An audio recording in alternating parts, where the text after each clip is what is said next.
A Assembleia Geral das Nações Unidas adotou unanimidade a primeira resolução global sobre inteligência artificial.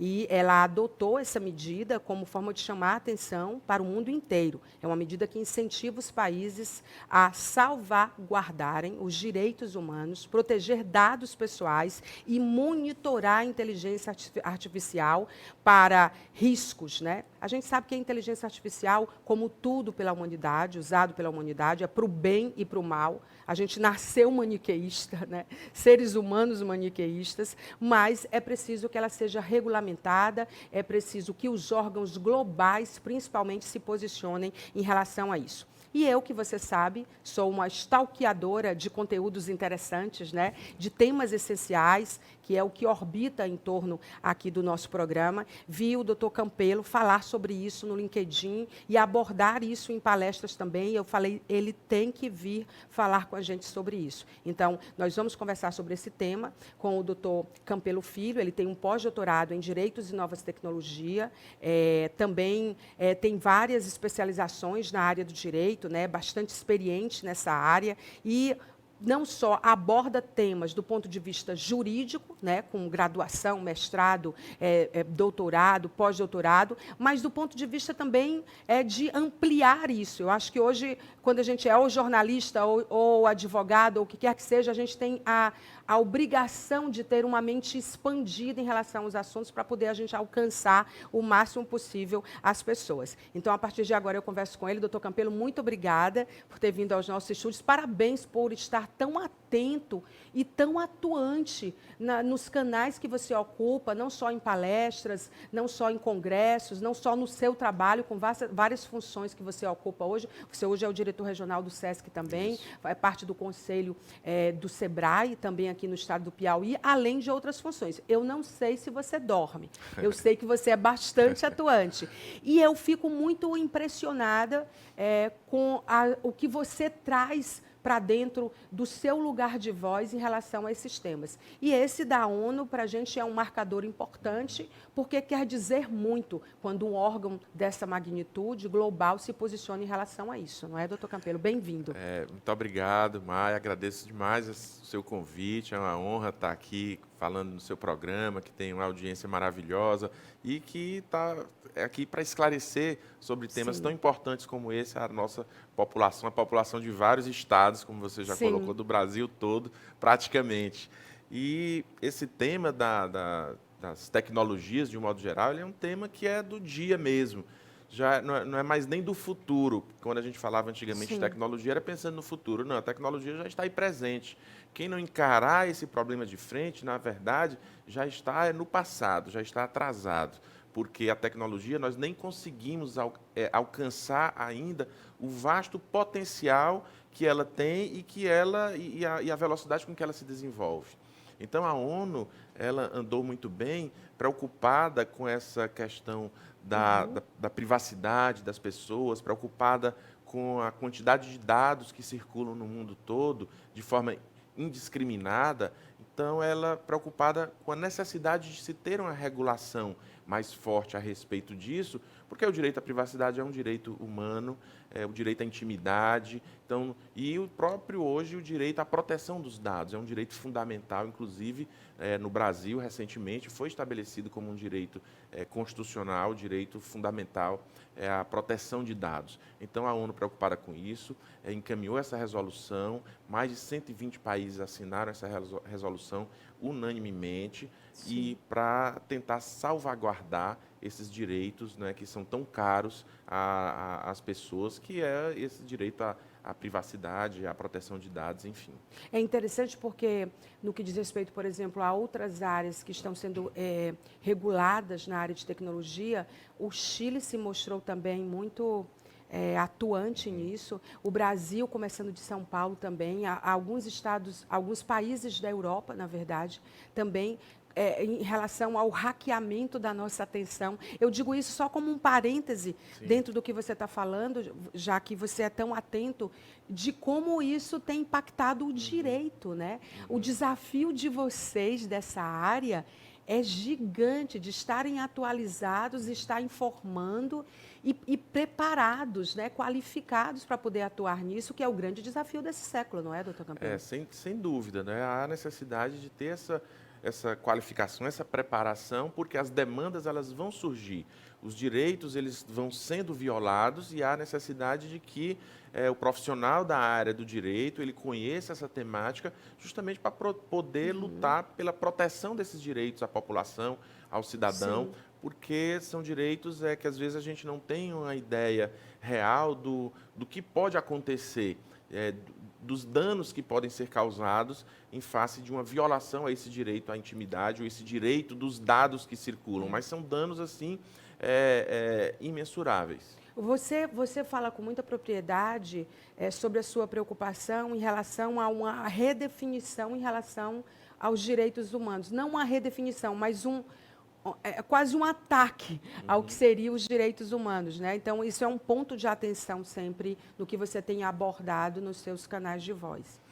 É importante a gente entender que tudo aquilo que o homem faz ou tudo aquilo que o homem realiza tem que ser em benefício do próprio homem.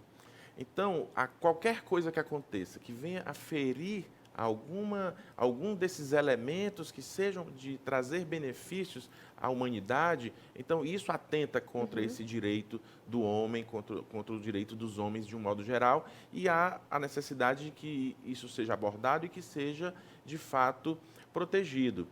Olha, Maia, para você ter uma ideia, com a circulação de dados no mundo que acontece hoje, mudou a própria perspectiva dos direitos da globalização e dos direitos humanos. Porque hoje, inclusive eu já escrevi sobre isso, hoje nós não falamos mais do homem aqui de uma determinada área geográfica, de um determinado país. Eu defendo que todos nós somos seres humanos pertencentes a uma única categoria, a de seres humanos. Então, não há mais que falar uma adjetivação do ser humano. Eu penso até que essa adjetivação tem contribuído ou contribuiu para as próprias discriminações. Então, hoje nós temos que nos ver unicamente como que nós somos, seres humanos, detentores de direitos humanos fundamentais. E isso em qualquer parte do mundo. Com a circulação de dados, com as informações que circulam, hoje nós estamos presentes em tempo real, em qualquer lugar do mundo, em qualquer lugar do planeta, tomando conhecimento sobre o que acontece em qualquer lugar, sobre qualquer violação de direitos em qualquer lugar do mundo. Então, a partir daí, esses dados que circulam, para você ter uma ideia, são mais de 2.000 horas gravadas por minuto no YouTube. Isso é por minuto. Então, a gente não tem nem condições de imaginar como é que não consegue nem... Não é isso? São hoje necessários só 12 segundos de voz para a inteligência artificial transformar a sua voz, você falando qualquer coisa.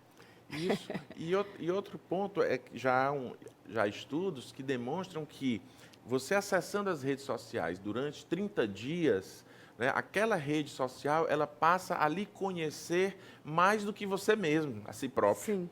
Então, você imagina que loucura é isso. E a necessidade, então, de se ter uma regulamentação forte sobre esses aspectos para que esse direito à privacidade não seja violado. E quando eu falo direito à privacidade, porque já há defesas de que esse direito já nem mais existe. Quer dizer, o direito existe, mas a privacidade não mais existe. O que ainda existe é a intimidade, mas a privacidade não. Porque nós estamos conversando, mas os celulares estão gravando, estão captando aquilo que nós estamos dizendo. E se a gente falar, por exemplo, de um determinado produto, corre o risco de, na hora que você acessar o Google, por exemplo, está lá a propaganda daquele produto que você falou. Já existe agora no SXSW, que é o maior festival de inovação e tecnologia que acontece em Austin, nos Estados Unidos, e ele é uma vitrine, não só do que está acontecendo, mas do que está por vir. Vão existir equipamentos que, quando você estiver tendo o pesadelo, eles já estão prototipando isso, né? Experienciando com humanos, essa tecnologia, essa inteligência artificial vai te tirar do pesadelo. Aí a grande pergunta que se fez lá é, será que eles vão colocar propaganda no meio do nosso sono? Eu não duvido, né? Igual do pensamento, que agora já estão, tem tecnologias que vão permitir que haja uma leitura de pensamento. A gente não sabe como isso vai ser entregue em escala, mas que isso está sendo feito em laboratórios e prototipado, isso sim. De repente, até lhe direcionar. Quando você acordar, você sentir aquela necessidade de um determinado produto, de adquirir um determinado produto. Fica claramente assim que eu acho que o uso da inteligência artificial, ela pode colocar em risco aquilo que você domina tão bem, que fala tão bem, que é o Estado democrático de direitos, né? Que a gente tem perdido, tem se distanciado disso, não é, doutor Coutinho? É fundamental. Esse é um ponto assim que eu entendo crucial. A questão do Estado, do risco que está colocado, o Estado democrático de direito, diante da utilização da inteligência artificial para alguns fins, e eu vou lhe explicar o que eu coloco. Inclusive, tem uma obra da Shoshana Zuboff, que é uma pesquisadora de Harvard, que é uma obra fantástica, A Era do Capitalismo de Vigilância, onde ela faz um estudo, faz análise, onde demonstra que nós vivemos agora, não é uma era da informação, na verdade, nós estamos, inclusive, mudando o próprio modelo de capitalismo. Não é o capitalismo que a gente vive hoje, ou que a gente conhece hoje, de economias voltadas para o mercado, o capitalismo de mercado hoje, ele está mudando, segundo a Zuboff, mudando já para uma era de capitalismo de vigilância, onde nós estamos sendo vigiados e, a partir daí, através das informações que nós divulgamos pela internet ou através dos acessos que nós fazemos às redes sociais, aos sites de buscas, nós passamos a ter analisado o nosso comportamento futuro. Então, esse comportamento futuro nosso já está sendo negociado, porque à medida em que várias pessoas começam a pesquisar sobre um determinado tema, sobre um determinado produto que talvez nem exista, mas é uma manifestação de uma necessidade de alguém, e mais pessoas demonstrando que tem a necessidade daquele produto que não existe ainda. Então, esse comportamento e essa necessidade, ela já é comercializada. E aí, de repente, aparece no mercado um produto que é justamente aquele produto que você queria adquirir, que você achava que era necessário para você. É interessante porque hoje a gente não compete, por exemplo, falando de empresas, né? Já que está falando de produto, de mercado, uma empresa de educação, ela não compete com uma empresa de educação. Uma empresa de lazer, ela não compete com lazer. Assim é de sapato, assim é de acessório, assim é de carro. Está competindo pela atenção das pessoas. Sim, pela atenção das pessoas. Olha, a questão da pesquisa dessa era do capitalismo de vigilância, quando você acessa o Google, por exemplo, e lá ela faz muita referência exatamente ao Google, porque é a maior plataforma de buscas que existe. Então, se você pesquisa você quer fazer um trabalho científico e pesquisa um texto, algum artigo sobre aquela temática. Sim. E sai uma série de artigos relacionados àquilo ali.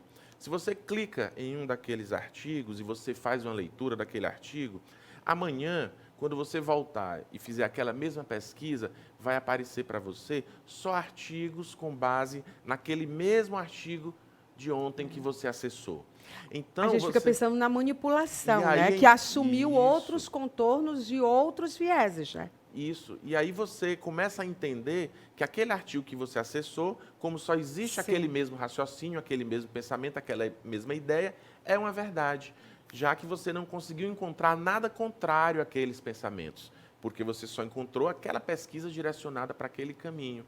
Então você diz, não, aqui que é a verdade, porque não encontrei nada contra. Deve ser nesse território que nascem uma parte dos intolerantes, né?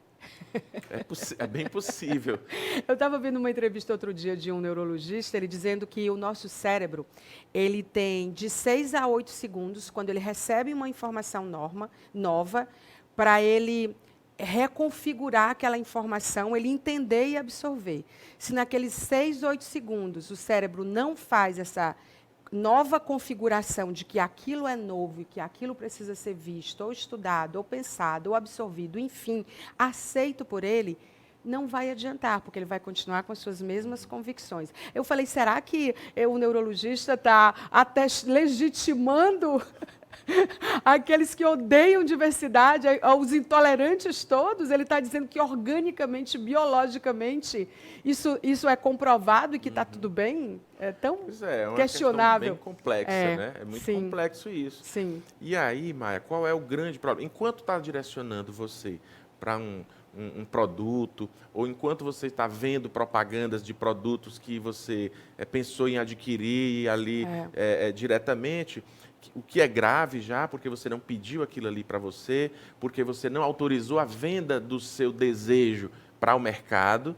Esse é um problema, porque o Google vende, mas você Sim. não ganha nada. Quem está pesquisando não ganha nada. Mas ela está vendendo para o mercado o interesse de alguém. Sim. E esse alguém que está entregando aquele seu interesse não está ganhando nada em troca com isso, não recebeu nada. Esses seriam alguns dos desafios do direito, na área do direito jurídico, por exemplo? Aí é o que eu estou colocando. Enquanto nós estamos vendendo o produto, é uma coisa que já é inadmissível, o produto do seu interesse, isso já é inadmissível, mas ainda vamos dar um desconto. Não, mas você está pesquisando, você está obtendo alguma coisa em troca, que é o direito de pesquisa, que lá as informações que você obtém. Mas o grave é quando essas informações começam a chegar para você de modo a estabelecer uma questão, um pensamento político, ideológico, que a partir daí, mudando esse pensamento político, ideológico, isto é capaz Sim. de transformar o seu voto nas urnas. Então, isso, daqui a pouco, você pensa que está escolhendo um candidato e, na verdade, você não está escolhendo um candidato. Você que foi, de fato, escolhido para já votar diretamente naquele, porque você foi manipulado, direcionado por um algoritmo. Por um algoritmo. Então, isso já teve nos Estados Unidos, Sim. na época da eleição do Trump. Trump. E que o 2024 vai ser um grande observatório, principalmente as eleições nos Estados Unidos. E a do Brasil, mesmo sendo municipal, ela também vai ser um balão de ensaio para as eleições de 2026, porque novas normas estão sendo colocadas em práticas pelo Tribunal Superior Eleitoral. Sim, o Tribunal Superior Eleitoral está muito preocupado, né, com essa questão toda, e principalmente no âmbito das fake news também. Sim. Né? Então, a manipulação das... As deepfakes, né? Deepfakes, sem dúvida. Então, tudo isso está afetando sobremaneira a população, e aí por isso que coloca em risco o modelo democrático de direito, Sim. já que atenta contra a sua liberdade de ter a sua opinião própria, a sua autodeterminação, que na própria Lei Geral de Proteção de Dados, na nossa Lei Geral de Proteção de Dados, um dos princípios é justamente a autodeterminação. O que é autodeterminação?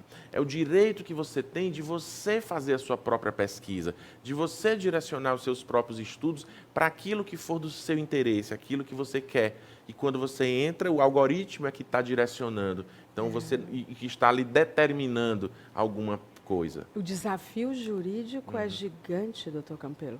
E aí a ONU traz essa resolução justamente para que os estados, os países, eles tenham uma regulação forte a respeito dessa questão, para que coíbam... Ela está respaldando isso, para estar respaldando a proteção àquele direito. Sim. E para estar punindo aqueles que infringirem esse direito. E também para que haja uma proteção antes mesmo para que o direito sequer venha a ser violado. Porque a nossa regulamentação hoje, praticamente, ela só protege depois. Então, a violação já ocorreu. Tem um trâmite no Congresso Nacional, né?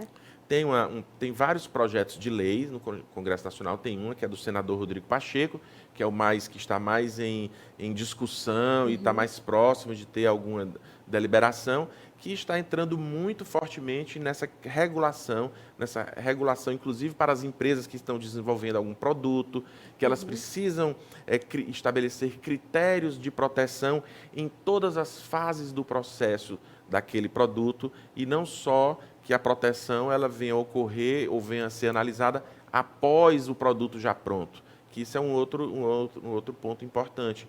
Quando a empresa está elaborando um determinado produto que vai necessitar ou que vai obter informação das pessoas, ela precisa demonstrar que em todas as fases de elaboração do produto, que aquelas informações das pessoas, elas estarão protegidas. e não só Ou depois. então que elas estarão expostas. Hoje- Eu lembro que antes, quando a gente ia fazer um acesso a uma plataforma, que você esquecia a senha, que dava a opção de ser pelo Google, eles não davam nenhum aviso. Agora, quando você bota pelo Google, aparece um pop-up dizendo que você está autorizando nós compartilharmos as suas informações.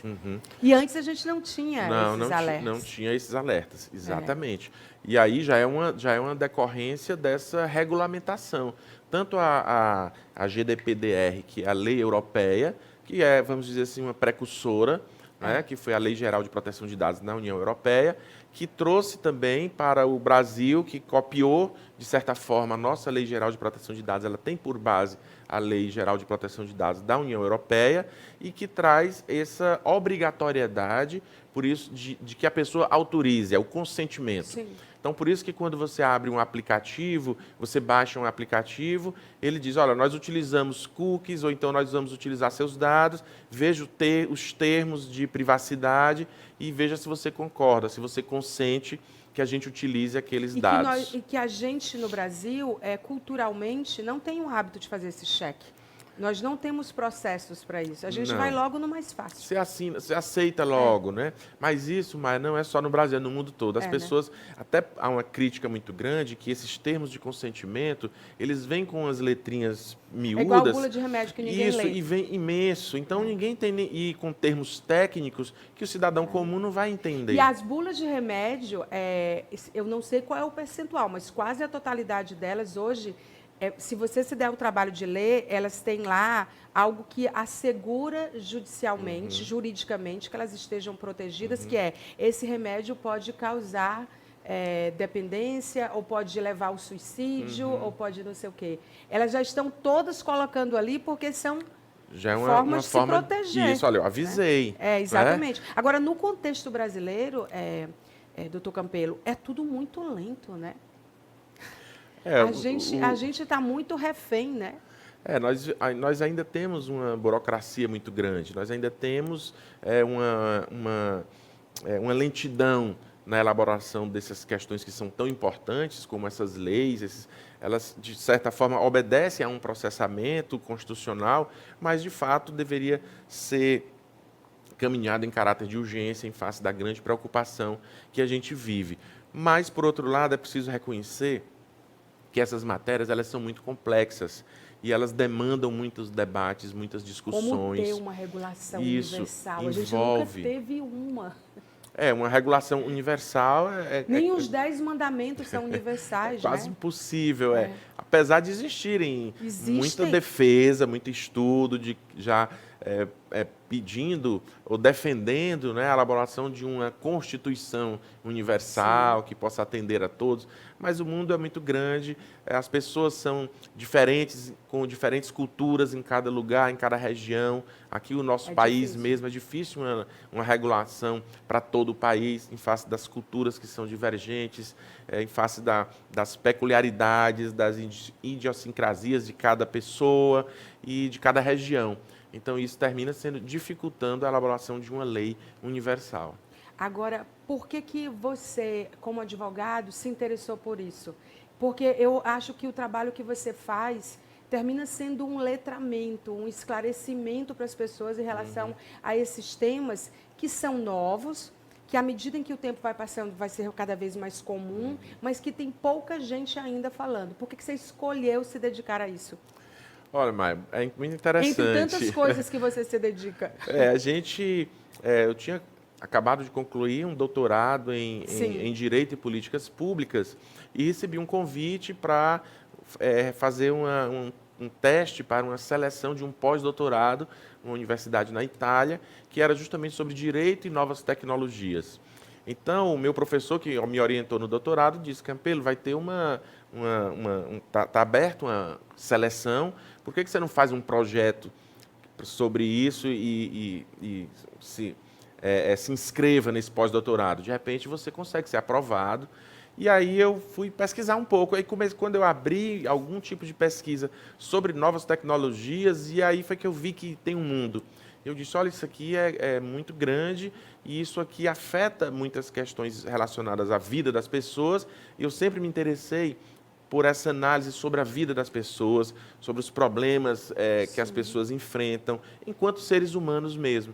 E a partir daí eu fiz um projeto que era sobre a análise da Lei Geral de Proteção de Dados, comparativa com a Lei Geral de Proteção de Dados da União Europeia, então fazer uma análise comparativa. E encaminhei meu projeto, e a partir daí eu terminei sendo aprovado, ganhei uma bolsa integral desse pós-doutorado por conta desse projeto. É muito interessante. E aí não parei mais, né, de estudar sobre a questão da proteção de dados, sobre a questão dos direitos e das novas tecnologias. Como é importante a gente ter profissionais atualizados hoje e como é fundamental ser atualizado. Deixa eu falar para vocês, o doutor Campelo, ele estava falando aí do pós-doutorado dele, ele é advogado, escritor e palestrante, ele é formado pela Universidade Federal do Piauí, ele tem mestrado em Direito, tem doutorado também, né, especialista em Direito Processual, tem um doutorado em Direito e Políticas Públicas, ele tem 2 pós-doutor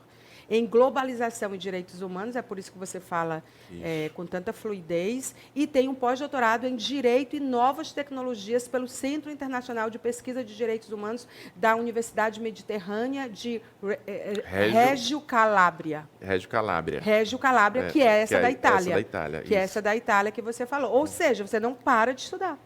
Muito bom, né? O estudo sempre E estimula. estudando coisas que são novas demandas, doutor Campelo, do direito. São novas demandas da sociedade. O direito, ele surge, ele vem acompanhando a evolução da sociedade. A sociedade evolui e, a partir daí, o direito ele percebe a necessidade de regulamentar aquelas novas relações que estão surgindo entre as pessoas dentro da sociedade. Então, o direito termina evoluindo junto com a sociedade para regulamentar para aquelas novas questões surgidas a partir dessa evolução. Eu vejo que o direito, muito provavelmente, como a saúde, vai ser ou cada vez mais subespecializado, como a saúde tem sido, mas no caso do direito vai ser cada vez mais multidisciplinar, porque as coisas estão muito ligadas, né, no direito. Sem dúvida.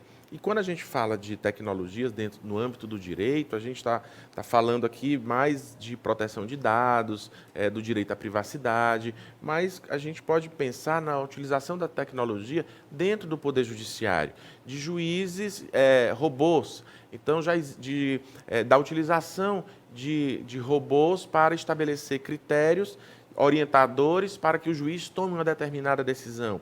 Então, isso está sendo discutido no mundo todo. O estudo dos precedentes, né? E, a partir daí, qual é o grande problema? É a possibilidade de haver vieses na utilização dessas tecnologias e esses vieses algorítmicos causarem discriminação.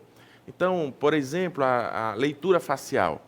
Então, hoje nós temos equipamentos que são colocados nas ruas para acompanharem as pessoas e esses equipamentos eles são capazes de identificar quem são aquelas pessoas que estão caminhando ali numa praça naquele momento.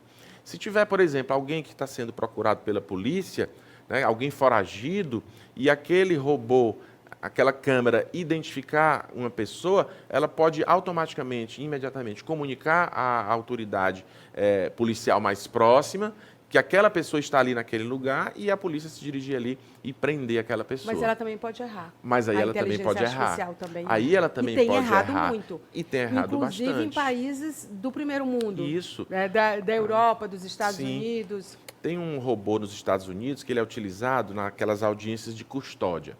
Então, isso foi... quando o juiz ele recebe alguém que cometeu um delito de trânsito, por exemplo, que o juiz vai analisar aquela pessoa, ele olha ele vai decidir se aquela pessoa fica presa, se aquela pessoa recebe uma tornozeleira eletrônica, não é, ou se é liberada. E aí esse robô nos Estados Unidos estabelece para o magistrado o percentual de probabilidade daquela pessoa vir a cometer novamente um delito. E aí o juiz analisa e diz, olha, o robô está dizendo que você tem 90% de chance de voltar a praticar esse crime, então eu vou lhe deixar preso. Né? Você tem 40%, 30% não, então eu vou lhe soltar com a tornozeleira eletrônica. Só o que é que se constatou? Que aqueles robôs, eles estavam com o vieses estabelecendo um critério com base na cor mais elevado. Então, uma pessoa de cor negra estava com um viés algorítmico de que ela teria maior probabilidade de cometer um crime do que uma pessoa de cor branca.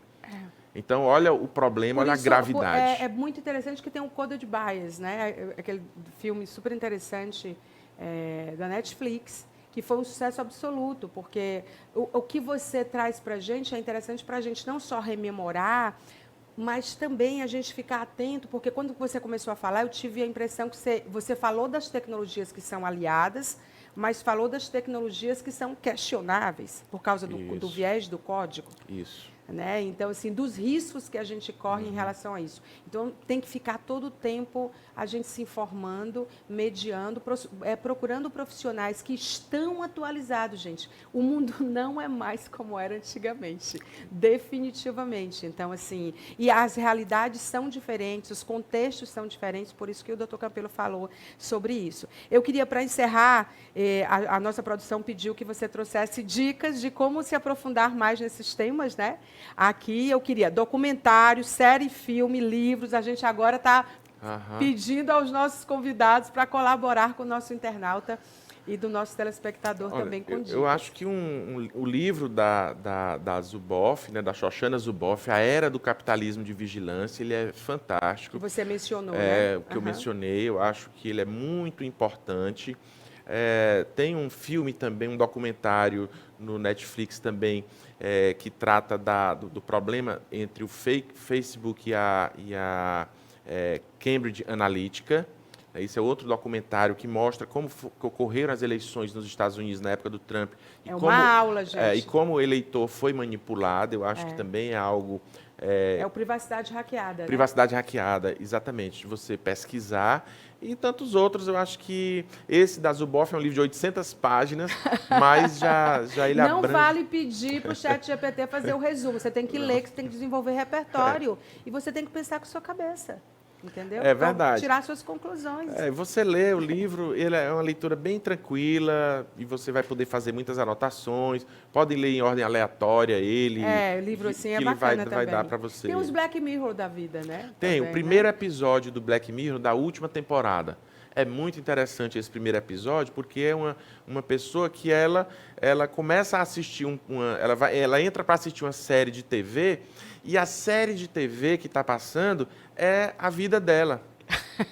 Tudo que ela fez durante o dia está na vida dela. É assombroso, então, né? É assombroso. Então, é muito interessante. É o primeiro episódio do Black Mirror da última temporada. A produção está me dizendo aqui que você citou também, quando conversou com você, Os Engenheiros do Caos. Que aí os engenheiros do caos já é falando dessas fake news, né, de todos esses problemas. E olha o que nós estamos acompanhando no Rio Grande do Sul agora, as fake news aí relacionadas com o Rio Grande. Mesmo numa tragédia, a gente vê a quantidade de fake news. Então, os engenheiros do caos, né, eles têm vão fazer uma abordagem muito interessante sobre essa questão das fake news, que eu também recomendo.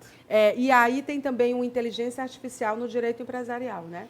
Pronto, aí se você não indicasse um livro assim, não seria você. Pronto. Esse inteligência artificial no direito empresarial, ele já é importante em diversas situações, porque as empresas hoje, seja por uma questão de uma necessidade de passar por uma transformação digital, não é isso? E a partir dessa transformação digital, a inteligência artificial ela vai estar atuando em todos os campos da empresa e ela vai estar também captando todas as informações, seja de clientes, seja de fornecedores, dos próprios trabalhadores dentro da empresa. Então, eu tenho que entender de que forma eu vou proteger esses dados, de que forma que eu vou tratar esses dados. Então, são dois campos importantes dentro do direito empresarial. Tanto a proteção quanto a transformação digital e os diversos campos que ela vai afetar a empresa. Sem dúvida. E esse livro? Este livro eu trouxe de presente para você. É um livro eu não deixei ele esquecer, eu já estava na expectativa aqui, viu? Eu digo, não é possível, agora. Não, gente, não vou deixar ele esquecer, eu não vou deixar. Para onde caminham as ovelhas, a política no Estado Democrático de Direito, está aqui, Francisco Soares Campelo Filho, Vamos mostrar ali. Onde é que a gente encontra, doutor Encontra Campelo? lá na livraria Entre Livros, aqui em Teresina, e também no site da editora GZ, você pode pedir que entreguem em sua residência. E esse tema, nossa, o título desse livro, Para Onde Caminham as Ovelhas, que interessante. A gente fez um histórico, é um livro bem fácil, de leitura acessível Sim. também, e a gente faz um histórico do período do Estado Democrático pós-Constituição de 88, então Sim. eu já faço uma pesquisa muito grande, muito intensiva neste livro, onde eu já trato até das eleições do presidente Lula, agora mais recente. Então eu abordo toda essa questão, falo um pouco também das fake news, falo das redes sociais em um capítulo a respeito disso e da importância Muito das redes sociais para o eleitor, para o cidadão. Já quero ler. E vou tratando dessa questão da intriga entre os poderes, que a gente está vendo também, e que isso também coloca em risco o Estado Democrático de Direito, quando os próprios poderes que dão base de sustentação ao Estado, eles estão litigando entre si, eles não estão se compreendendo, eles estão disputando poderes entre eles próprios, abre espaço para a população, para a sociedade questionar esse modelo de Estado. Sim. Quando a população questiona esse modelo de Estado, outros modelos começam a aparecer. E na humanidade nós não conhecemos ainda um outro modelo melhor que o Estado Democrático de Direito.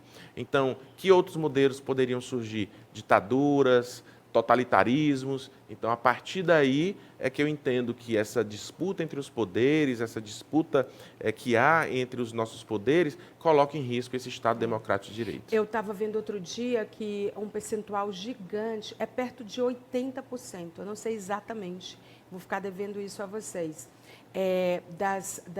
dos líderes de nações, de países democráticos, tiveram problema com a justiça. Ou eles foram presos, ou foi pedido impeachment. O Brasil tem 3 casos, né?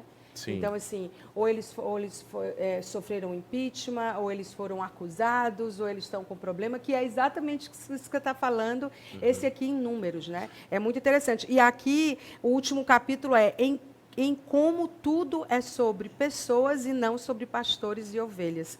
O querer e a vontade na superação dos problemas brasileiros. Eu posso começar pelo final, quando eu for ler? Pode. Esse também é um dinâmico, né? Pode. Porque esse aqui me interessou, já quero saber.